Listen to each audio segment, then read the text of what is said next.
Hi hello வணக்கங்க. நான் இன்றைக்கி பணியாரம் செய்ய போகிறேன். அதுக்கு கேரட்டை குட்டி குட்டியாக கட் பண்ணி மிக்ஸி ஜாரில் எடுத்து வச்சுருக்கேன். இதை நைஸாக அரைச்சி எடுத்துகிட்டு வந்துடுவோம். நைஸாக அரைச்சி எடுத்து ஒரு பாத்திரத்தில் வடிகட்டிடுவோம். இதை இப்போ வடிகட்டியாச்சு. ரவா ஒரு கப்பு, ஒரு கப் மைதா மாவு, ஒரு ஏலக்காய் போட்டு நைஸாக அரைச்சி எடுத்துகிட்டு வந்துடுவோம். தண்ணி சேர்க்கக்கூடாது.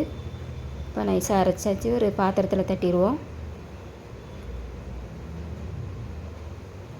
இப்போ அந்த கேரட் ஜூஸ் எடுத்து கலந்து விட்ருவோம். நல்லா கலந்து விட்ருவோம். கட்டி இல்லாமல் நல்லா கலந்து விடணும். பால் கொஞ்சம் சேர்த்துருவோம்.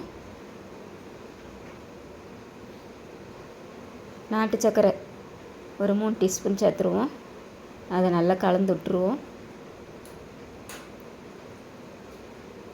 இப்போ இதை நல்லா கலந்து விட்டாச்சு.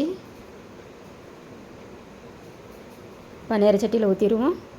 எண்ணெய் ஊற்றிடுவோம். ஃபஸ்ட்டு எண்ணெய் சூடானதும் மாவு எடுத்து ஊற்றிடுவோம்.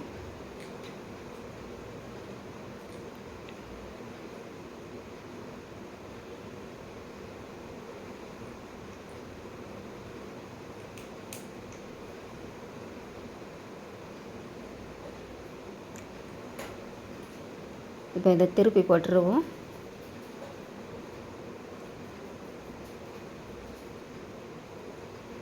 இந்த மாதிரி செஞ்சு சாப்பிட்டா டேஸ்டியாக இருக்கும்.